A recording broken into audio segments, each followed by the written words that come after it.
메시지 전하기 전에 조금 제가 재밌는 얘기 하나 해드리겠습니다. 재미있을지 없을지 모르겠는데 그냥 웃으시면 됩니다.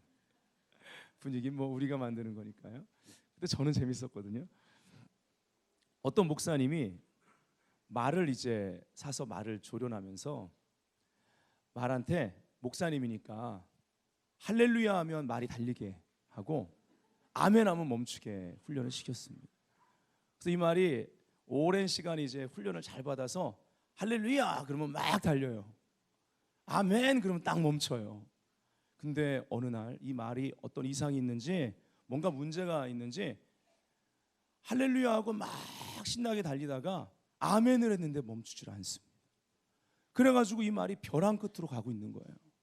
그래가지고 아멘 아멘 아멘 하는데 멈추질 않아요. 그래서 있는 힘을 다해서 벼랑 끝에 거의 끝자락에 가서 아멘 그랬더니 말이 딱 멈췄습니다. 그래서 이 목사님이 너무 좋아서 할렐루야. 이번엔 좀 웃기죠. 자, 우리 이제 하나님의 은혜 가운데 돌격 앞으로 해야 될 시간입니다. 옆 사람에게 할렐루야, 뒷사람에게 할렐루야 선포합시다.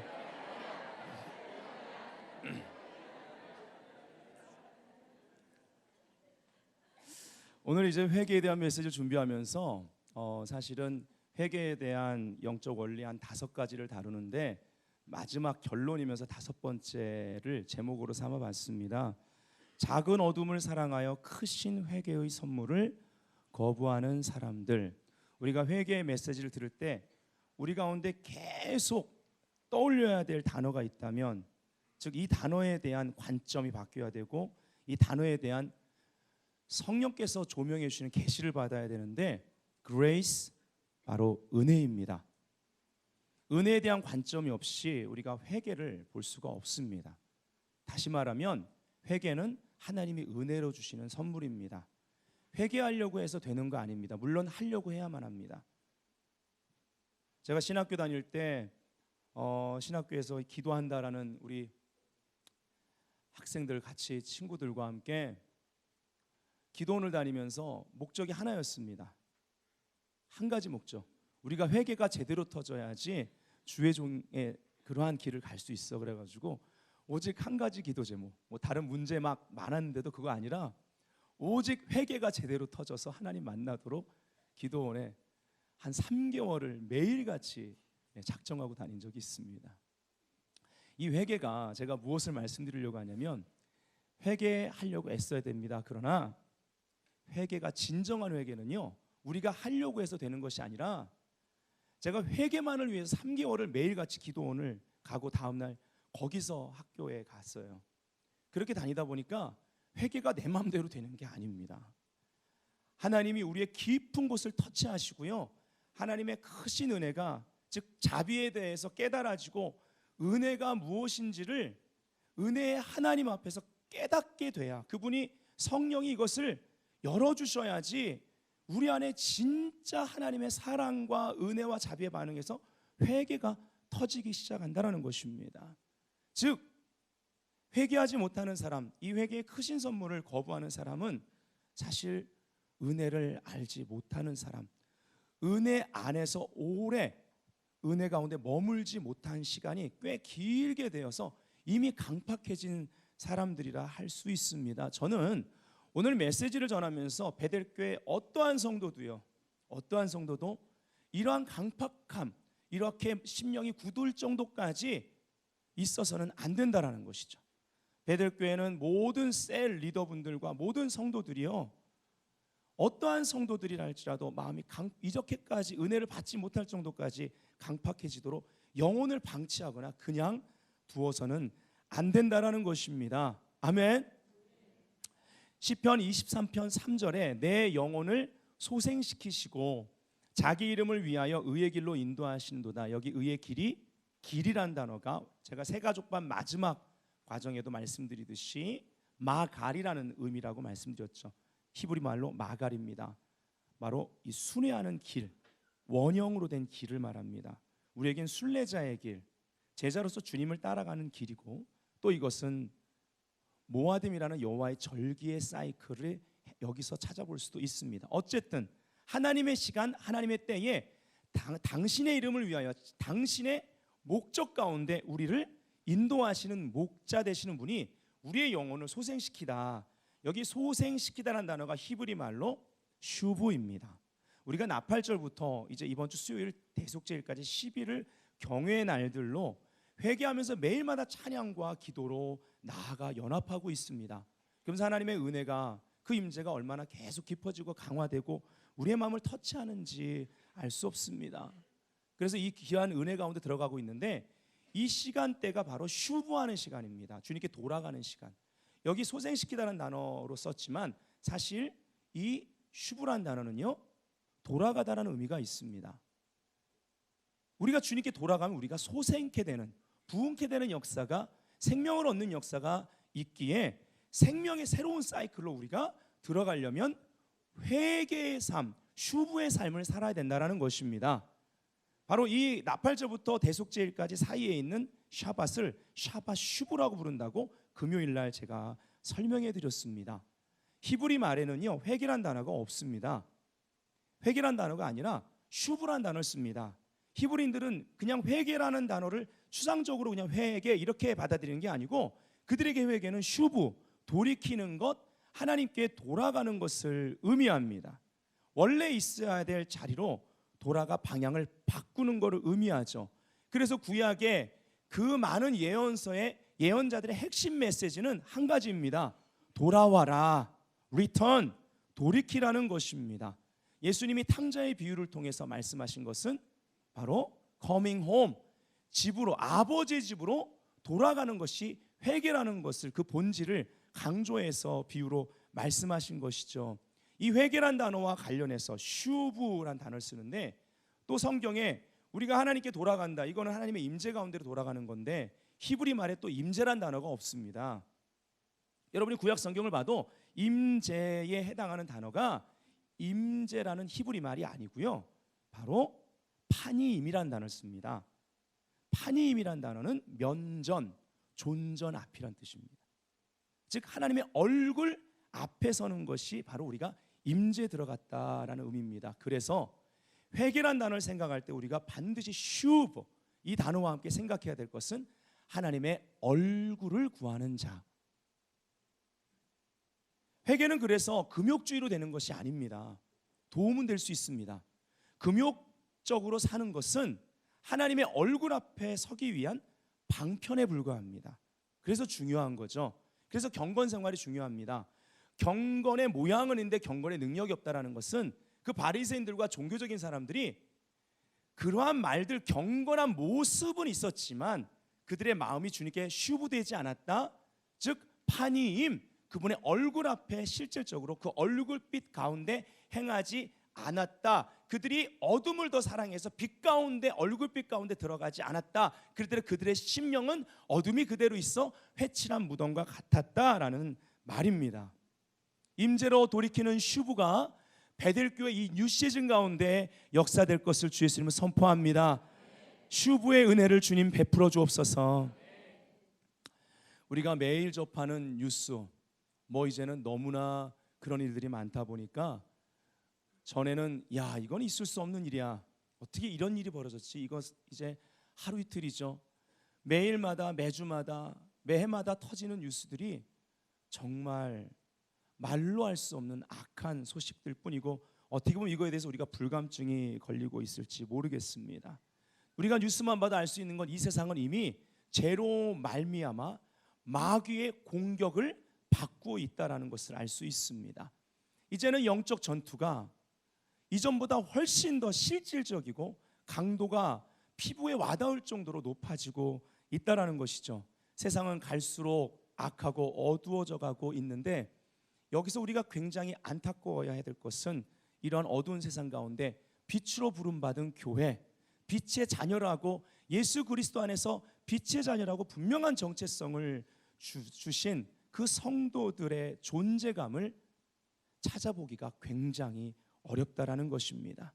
이 빛의 자녀로서의 존재감, 이것이 회복되는 데 있어서 바로 회개가 열쇠라는 것이죠. 오늘 본문인 요한복음 3장 19절을 보면요, 그 정죄는 이것이니, 다른 말로 하면 그 심판은 이것이니, 곧 빛이 세상에 왔으되 사람들이 자기 행위가 악함으로 빛보다 어둠을 더 사랑한 것이니라. 이 세상을 향해서 한 말인데, 세상 이전에 이것을 좀 안타깝지만 믿는 자들에게 적용해 볼 필요가 있습니다. 우리의 아주 슬픈 현주소인데요. 적용해서 좀 바꿔 읽어드릴게요. 그 정죄는 이것이니 곧 참빛 예수 그리스도로 말미암아 빛의 자녀가 되었으나 성도들이 자기 행위가 악함으로 빛보다 어둠을 더 사랑한 것이니라. 이렇게 말할 수 있습니다. 자, 그 다음 절 20절에 뭐라고 되어 있냐면, 악을 행하는 자마다 빛을 미워하여 빛으로 오지 아니하나니 이는 그 행위가 드러날까 함이요. 반복해서 얘기하고 있습니다. 왜 빛 가운데로 오지 않는가? 크리스찬들에게 적용한다면, 내가 목회자이기 때문에, 내가 어떤 직분을 가지고 있기 때문에 그 유명한 위치에 오히려 있는 크리스찬일수록 자기를 더 감추게 된다는 것입니다. 이미 그렇게 알려졌기 때문에. 110년이 돼가는 이 평양 대부흥, 그때 그 부흥은 전 세계적으로 알려진 바 바로 길선주 장로님으로부터 시작하여 본질적으로 회개로 말미암는 부흥이었습니다. 그러한 위치에 있는 사람들이 자기의 죄를 낱낱이 사람들 앞에서 고백하는, 하나님과 사람 앞에 숨기지 않는 정직성 때문에 일어난 것, 그 정직성, 즉 정직이라고 할 때 이것은 우리가 빛 가운데 들어가는 걸 의미합니다. 세상의 정직과 우리는 분명히 관점이 달라야 돼요. 성경적 관점의 정직은 빛 가운데 들어갔다의 영적 위치를 말하는 것입니다. 옆 사람이 말합시다. 완벽하려 하지 말고 정직하십시오. 잘하려고 하지 말고 겸손하십시오. 그래야 더 큰 은혜를 받습니다. 우리는 주님 오신 날까지 성화의 과정을 계속 통과하며 흠도 없고 점도 없이 되는 그날까지 신부로서 주님을 사랑하는 그 자리에서 사랑하기 때문에, 은혜 베푸셨기 때문에, 허물과 죄로 죽었던 날 다시 살리셨기 때문에 계속 회개하는 은혜가 우리 가운데, 기쁨 가운데, 자원함 안에서 있어야 될 줄 믿습니다. 아멘. 자, 21절에 보니까 이렇게 말합니다. 진리를 따르는 자, 반대로 진리를 따르는 자는 어떻게 하냐면, 그러한 자들은 빛으로 오나니. 우리가 과연 진리 가운데 있느냐? 여러분, 진리를 알지니 그 결과 진리가 너희를 자유케 하리라.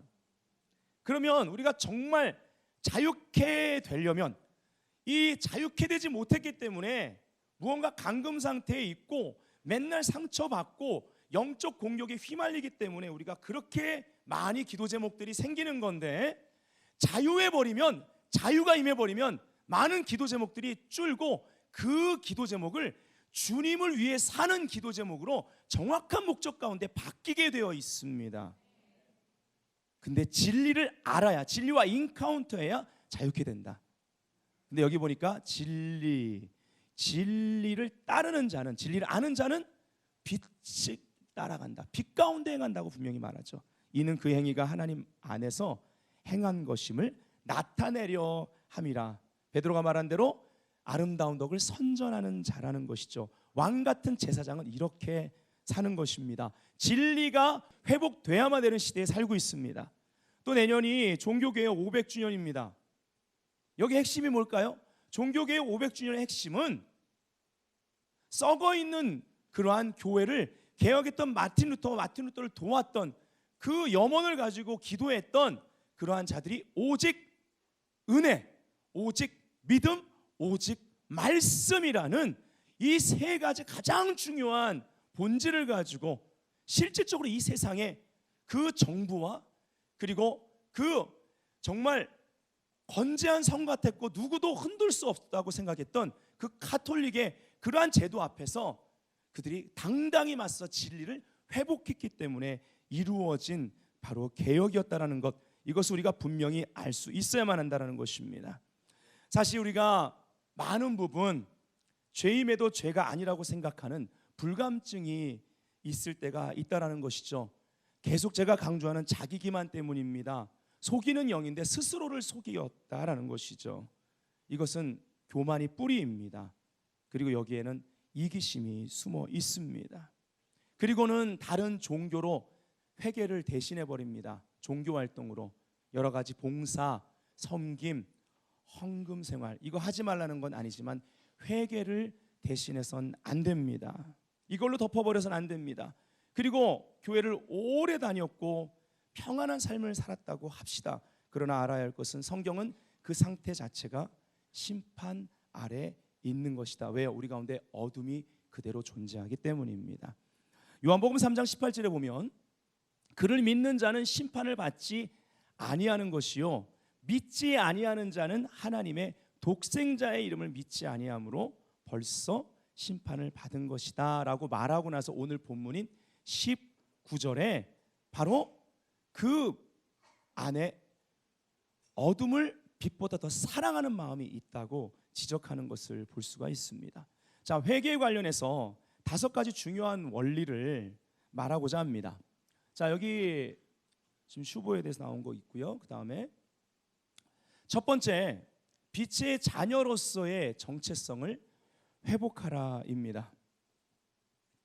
빛의 자녀이기 때문에 어둠을 사랑하는 것을 멈추고 어둠을 책망해야 한다는 것이죠.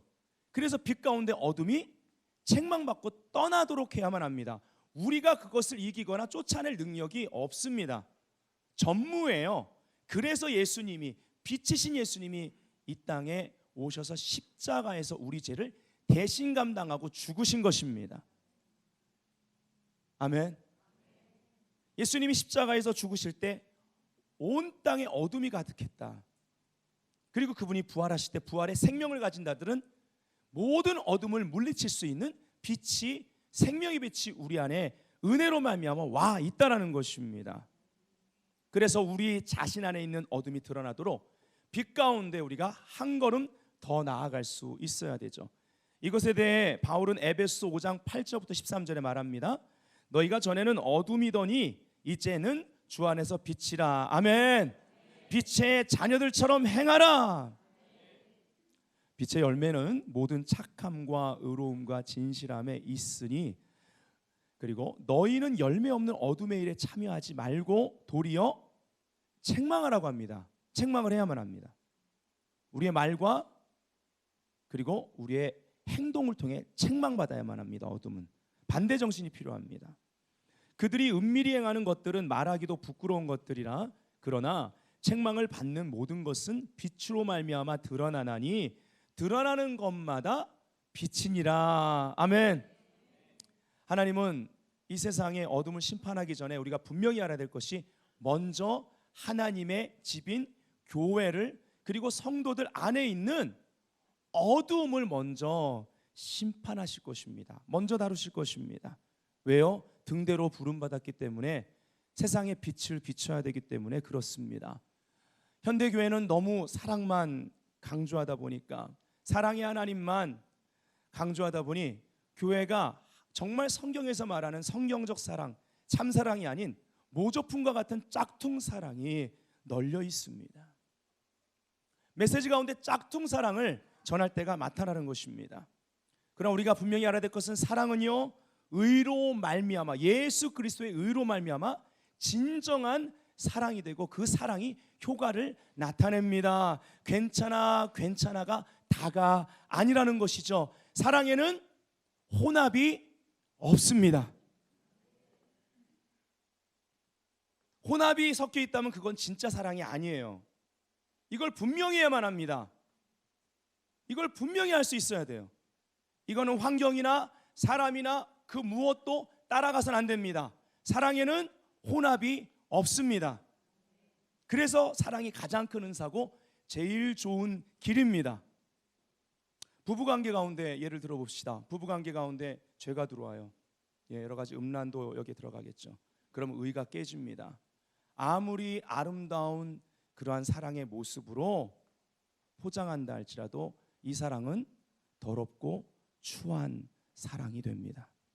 어느 누구도 어떠한 부부도 그러한 사랑을 나누고 싶은 사람은 한 명도 없을 것입니다. 예수를 믿든 안 믿든 사랑과 혼합을 혼돈해서는 안 됩니다. 이 사랑과 혼합을 혼돈하고 있는 오늘날의 교회 가운데 죄에 대한 참된 회개의 메시지, 천국과 지옥에 대한 메시지가 줄어들고 있는 슬픈 현실을 볼 수가 있습니다. 그렇기 때문에 빛으로 부름받은 믿는 자들도 쉽게 죄의 공격을 받고 빛의 자녀로서의 사명을 세상에서, 가정에서 감당치 못하게 된다는 것이죠. 사람이 사람에게 정죄감을 주는 것은 좋은 것이 아닙니다. 오해하지 마십시오. 지금 그런 얘기를 하는 것이 아닙니다. 그러나 빛이 어둠 가운데 참된 빛이 역사하면 어둠을 사랑하는 사람에게 그 안에 있는 그 죄들로 인한 죄책감이라는 것이 생겨나게 됩니다. 바로 이 죄책감을 주는 악한 영이 있습니다. 그것을 받아들이려는 것이 아닙니다. 여기서 말하는 죄책감은 우리를 회개케 만드는, 바른 죄의식을 갖게 만드는 그러한 죄책감입니다. 바른 죄의식은 성경으로 말미암아 성경이 거울이 돼서 우리에게 비춰지는 이게 죄구나 라고 깨닫게 되는 죄의식은 너무나 중요합니다. 그러나 예수 그리스도 안에서 여기에 하나님의 은혜가, 자비가 임하면서 우리가 하나님 앞에 진정 하나님을 경외함으로 이 죄를 회개하고 하나님을 더 사랑해버리는 역사가 있게 된다면 이건 바른 열매라는 것이죠. 오늘 본문에 그 정죄는 이것이니라고 했습니다. 어둠을 평범하게 일상적으로 느끼고 살았던 사람들 위에 하나님의 그 빛이, 진리의 빛이 비춰지는 순간이 옵니다. 이때 어둠이 빛으로 인해 심판받는 시간입니다. 기회의 문이 열리는 것입니다.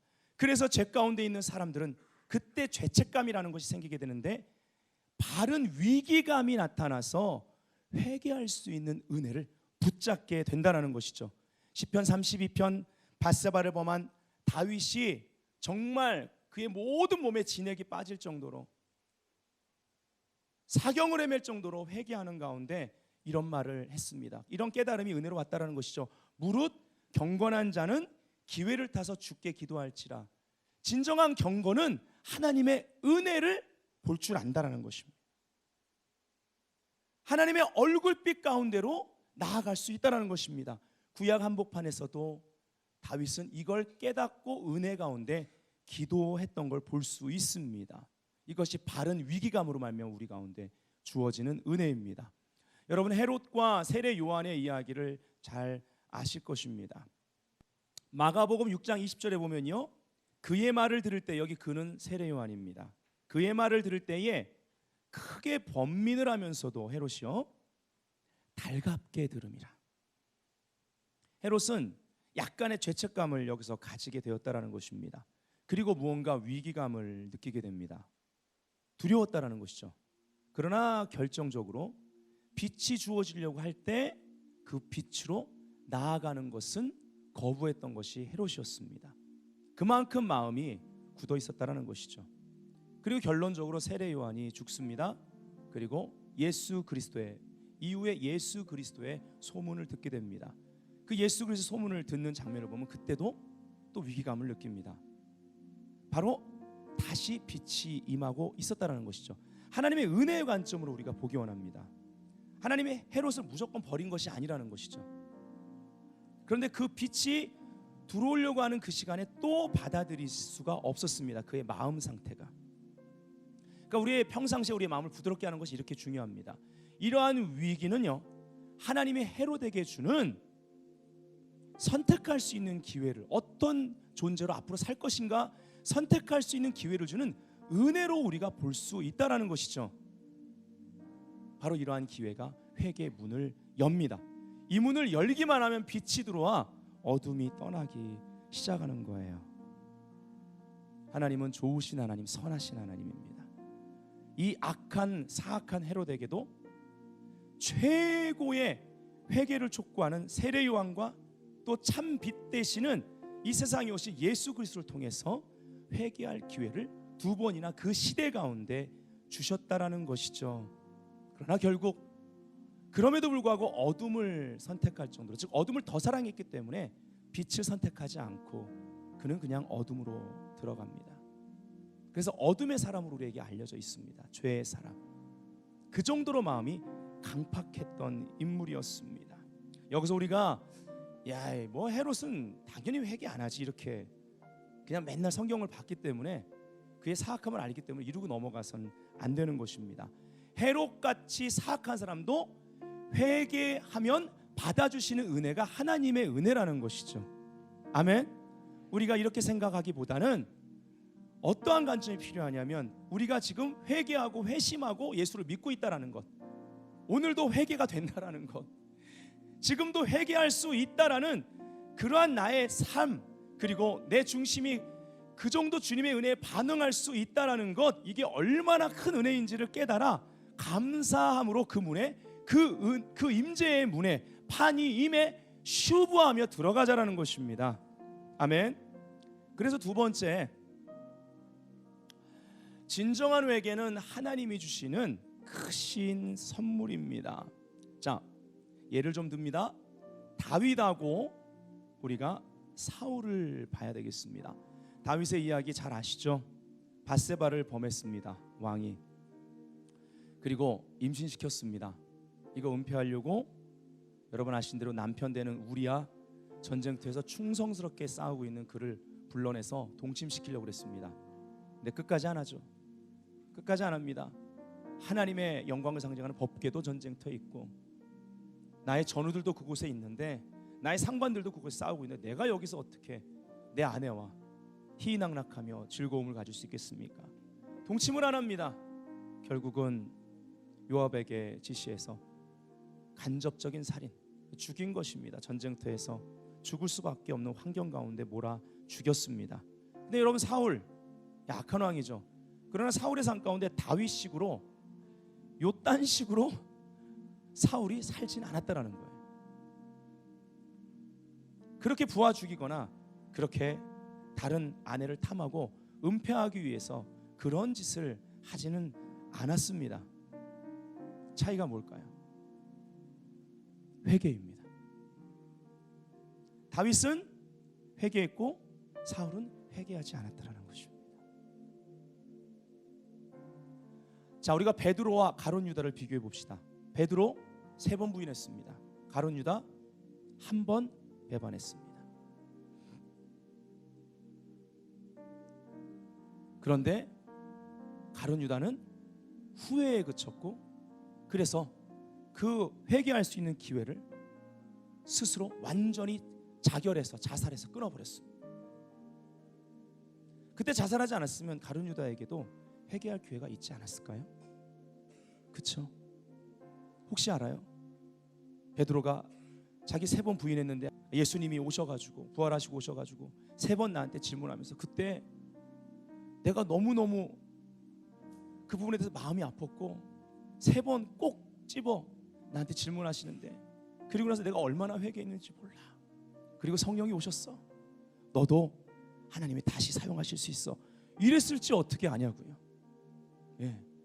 우리가 지금은 은혜의 관점, 뭐 예정론 얘기하고 뭐 하면서 그는 원래 그렇게 정해진 사람 이렇게 하지 말고, 근데 그가 스스로 삶을 끝내버렸단 말이죠. 후회에 그쳤습니다. 반성에 그쳤습니다.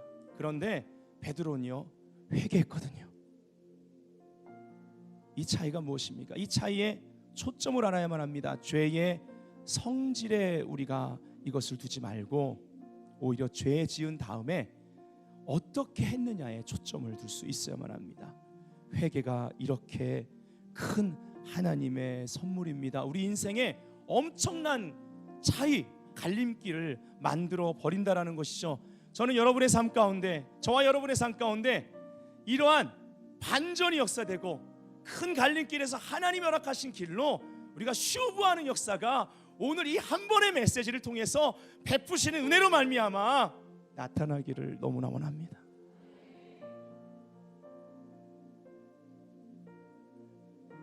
다윗이나 베드로나 하나님과의 관계의 복을 가장 중요시 여겼다라는 것이죠. 회개의 은혜를 우리가 이해하려면 회개의 의미를 제대로 조금 더 알아볼 수 있어야만 되겠습니다. 자, 회개의 의미 가운데 이런 것이 있습니다. 내가 누군가에게 죄를 지었을 때 그 사람이 나를 처벌할 수 있는 권한을 그에게 주고자 하는 마음이 나에게 있어야 나의 회개가 진짜 성립된다라는 것입니다. 이걸 우리가 회개할 때 적용해 볼 수 있어야만 합니다. 그런데 또 여기 하나님의 은혜로 말미암아 또 다른 원칙이 있습니다. 예수님이 친히 말씀하시기를 누구도 정죄해서는 안 된다, 정죄할 수 없다고 못 박으셨습니다. 왜냐하면 너희들이 다 죄인이기 때문에. 사실 유일하게 심판하고 정죄할 수 있는 분이 죄가 없으신, 그런데도 인간의 몸으로 오신 성육신하신 예수님 한 분뿐임에도 불구하고 그 가늠하다 붙잡힌 죄 많은 여인 이야기를 여러분 아시죠? 그 여인, 죄 없는 자는 돌로 쳐라 다 떠나고 나서 그 여인에게 유일하게 심판하실 수 있는 그분이 하신 말, 이것은 오늘날 우리가 들어야 될 은혜의 그러한 메시지입니다. 나도 너를 정죄하지 않겠다. 그러고 나서 뭐라고 그래요? 다시 죄 짓지 말고 어둠에 다니지 말고 빛을 따라 다녀라.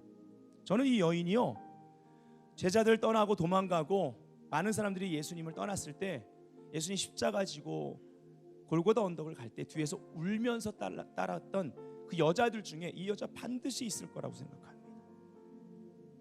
분명히 어둠이 아니라 빛 가운데 따라가라고 그랬거든요. 하나님의 은혜, 죄가 얼마나 크냐보다 하나님의 은혜로 인해서 그 죄가 어떻게 처리됐느냐, 이거에 따라 하나님의 은혜는 예수님을 끝까지 따라갈 수 있도록 우리를 견인한다라는 것이죠. 아멘. 회개의 초점, 이것은 예수님과의 릴레이션십 관계입니다. 그래서 아까 회개로 해당하는 슈브란 단어와 함께 임재에 해당하는 바로 파니임, 얼굴 앞이라는 그 의미를 받던 것입니다.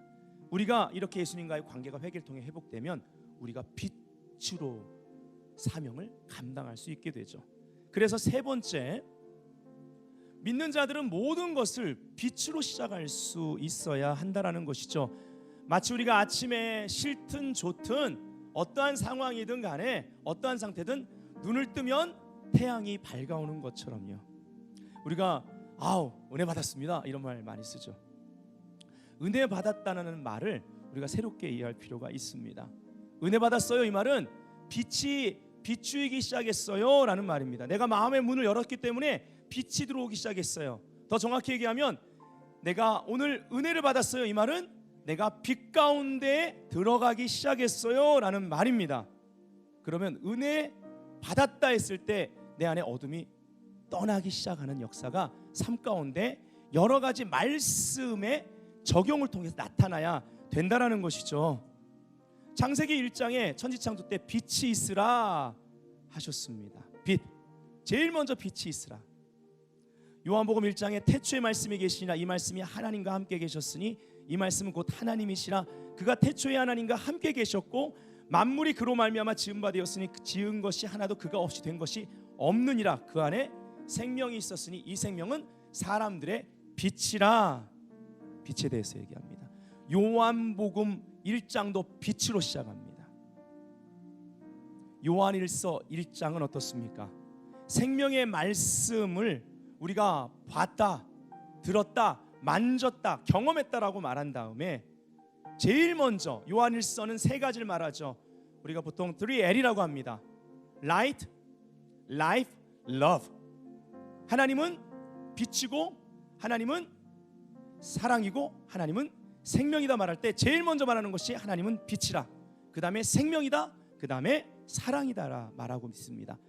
다 공통적으로 빛을 먼저 다루고 시작합니다. 이것이 하나님의 역사라는 것입니다. 우리가 누군가를 사랑할 때도 빛 가운데 사랑하는 것입니다. 이것을 코이노니아라는 단어, 사귐이라는 단어를 써서 요한 1서 1장에 빛 가운데 사귐이 있고 성부, 성자, 성령 하나님이 사랑하는 그 사귐, 빛 가운데 사랑하는 그 사귐 가운데로 들어가서 사귀는 것을 우리가 서로 사랑한다고 말합니다. 이것이 성경적 사랑이기 때문에 빛으로 시작해야만 합니다. 사랑은 어둠 가운데 하는 것이 아닙니다. 그것은 결국 혼합을 가져오고 죄로 나아가게 된다라는 것입니다. 성경적이면 아멘 하겠습니다. 아멘.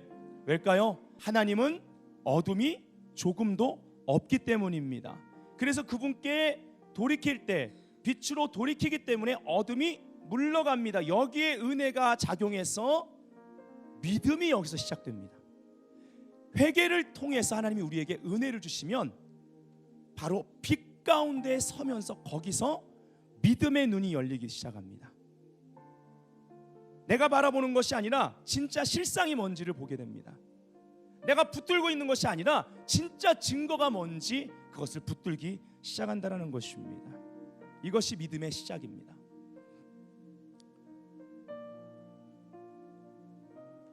네 번째,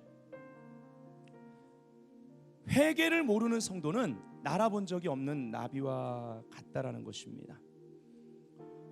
우리가 이런 예를 많이 듣는데요. 번데기가 있습니다. 나비 번데기가 있는데 그 번데기를 까고 나오려고 나비가 막 몸부림을 칩니다. 예. 힘이 들죠. 그래서 막 몸부림을 칩니다. 그리고 막 번데기가 움직이기 시작하고 뭔가 번데기 위가 좀 갈라지기 시작해요. 그 나비 이 날개가 나올랑 말랑하고 막 더듬이가 막 나왔다 들어갔다고 합니다. 그때 너무나 보고 안타까워서 만일 여러분이 가위질을 해서 이 번데기를 잘라주시면 쉽게 나옵니다. 근데 그 나비는 날지 못해요. 그 번데기를 하나님은 정말 창조주로서 그 안에 다 원리가 있어요.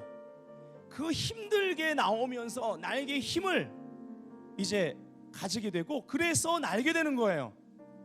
창공을 아름답게 날는 나비가 나옵니다.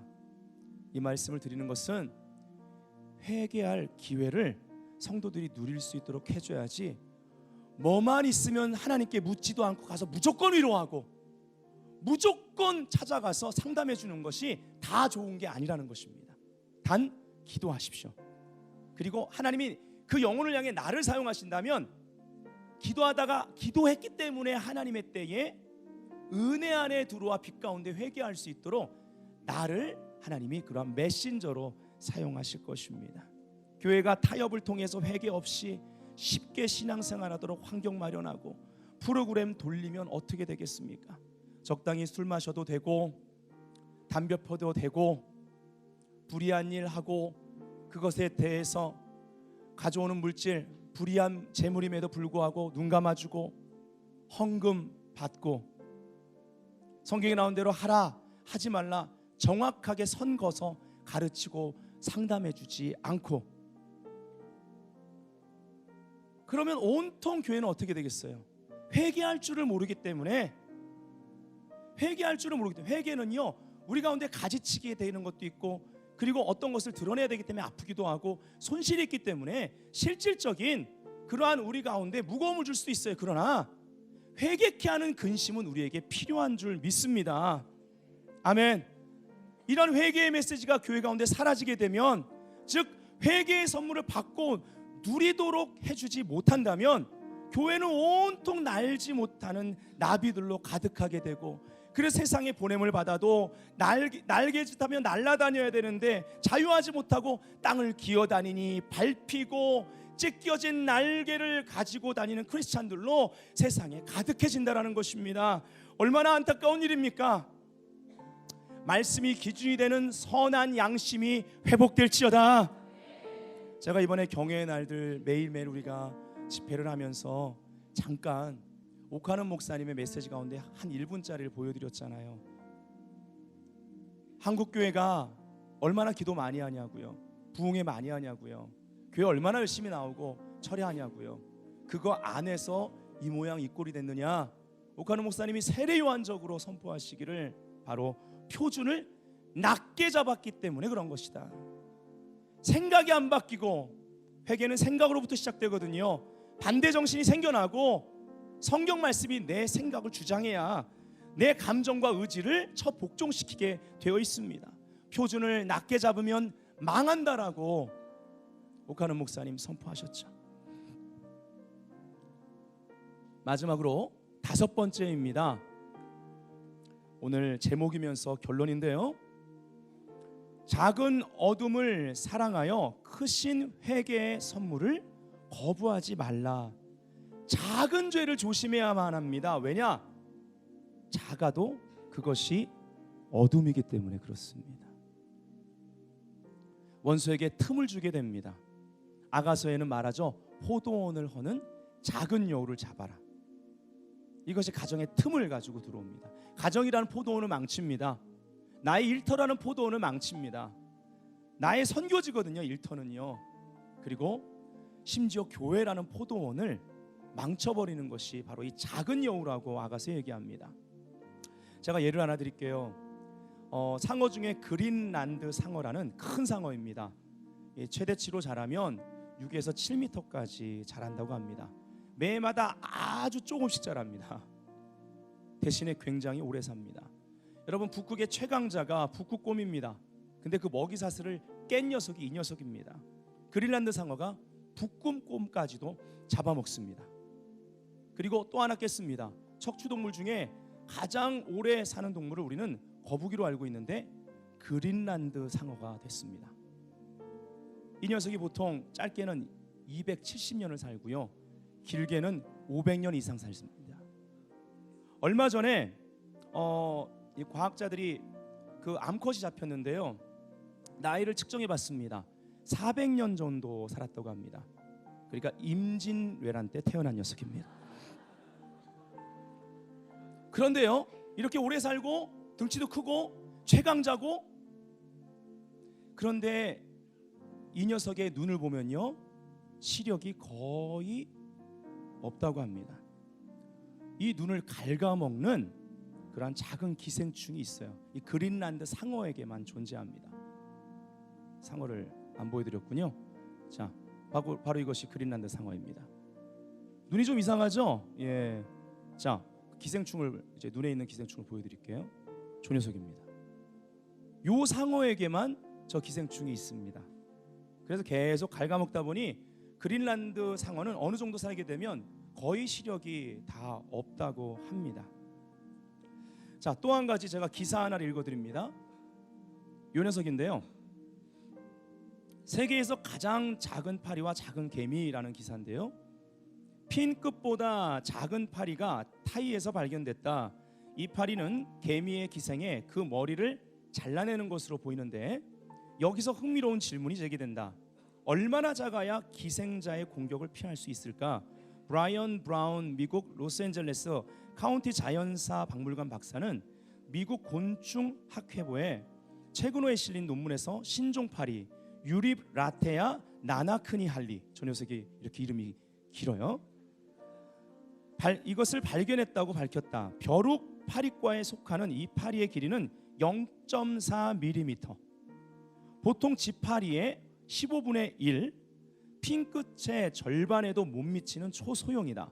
이 파리와 같은 속인 가운데 친척은 아프리카 서해안에 있는 기니에 서식하는데 개미의 기생에 결국 머리를 잘라내는 습성으로 유명하다. 그러니까 이 파리는 개미 머리 참수하는 녀석이에요. 이 파리는 숙주인 개미를 만나면 몸속에 알을 낳는데, 이 알에서 깨어난 애벌레는 머리를 파먹어 결국 머리가 떨어져 나가게 되는 것이다. 우리가 오늘 이것을 그냥 지나쳐서는 안 됩니다. 빛은 어둠이 있으면 안 보이지만 빛은 밝히 보게 합니다.